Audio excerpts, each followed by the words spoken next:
Aloha everyone, and welcome back for another episode of MKO at Home. My name is Odysseus Quarles, and I work at the International Gemini Observatory, a program of the National Science Foundation's NOIRLab. Today, I want to talk to you about Jupiter. Jupiter is one of the coolest planets in the solar system. Wait, that's not really fair. I mean, all the planets in the solar system are cool, even the ones that aren't planets anymore. But every planet has something about it that's unique and something that it's the best at. Jupiter, for example, is the biggest planet in the solar system and has the Great Red Spot, the oldest and largest known storm in our solar system.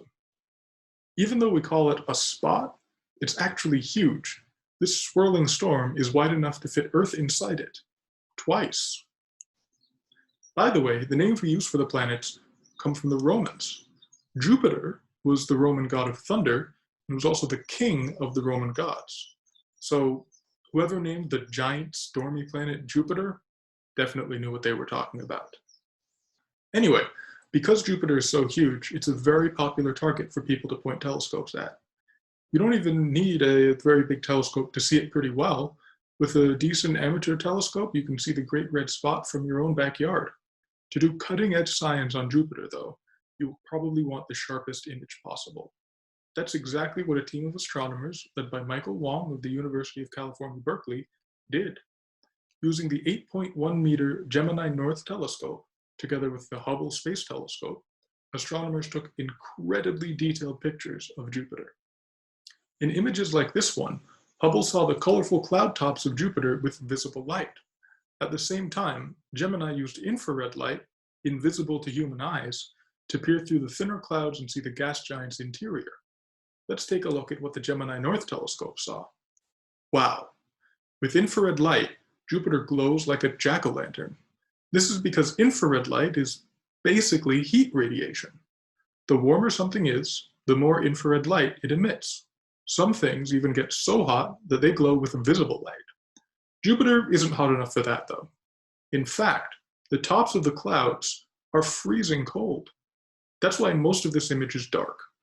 The cold, thick clouds don't let any of the warm infrared glow through. This picture is one of the sharpest images of Jupiter ever taken from Earth using infrared light. Some of the features you can see here are as small as 500 miles across.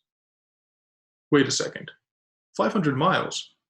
500 miles is huge. That's bigger than some countries. That's a lot bigger than some countries. But Jupiter is usually around 500 million miles away. Seeing something just 500 miles wide from that far away is like seeing the headlights of a car in Miami while you're all the way in New York City.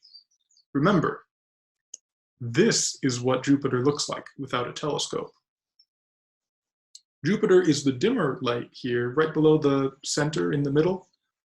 The brighter spot to the right of it is Venus, which only looks bigger because it's much closer to Earth. So, what can scientists learn from these ultra-clear infrared images of Jupiter?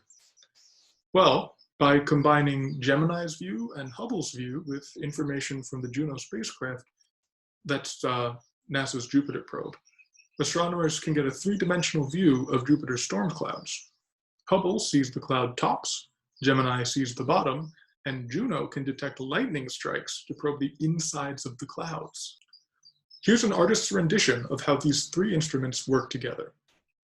From combining the information from Gemini, Hubble, and Juno, we know that Jupiter's giant storms actually work a lot like storms on Earth.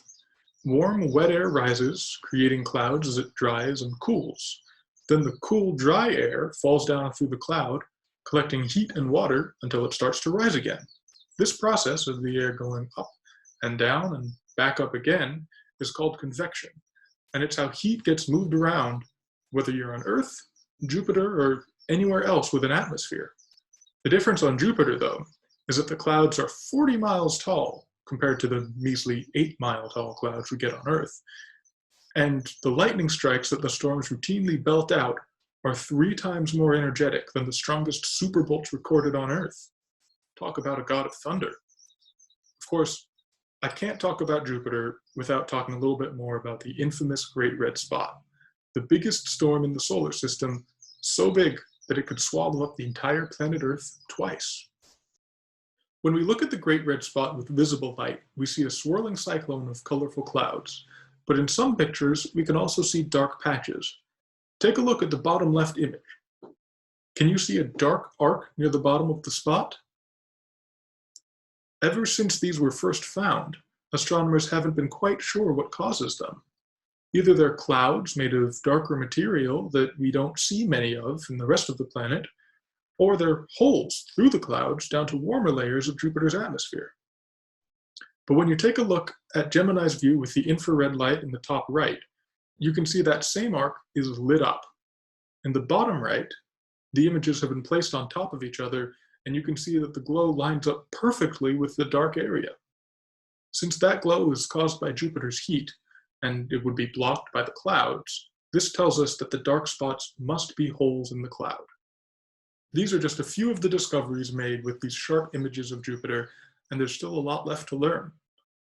But for now, thank you for joining me for another episode of MKO at Home. I hope you've enjoyed learning about Jupiter and how we're using invisible infrared light to discover the secrets of its giant storms.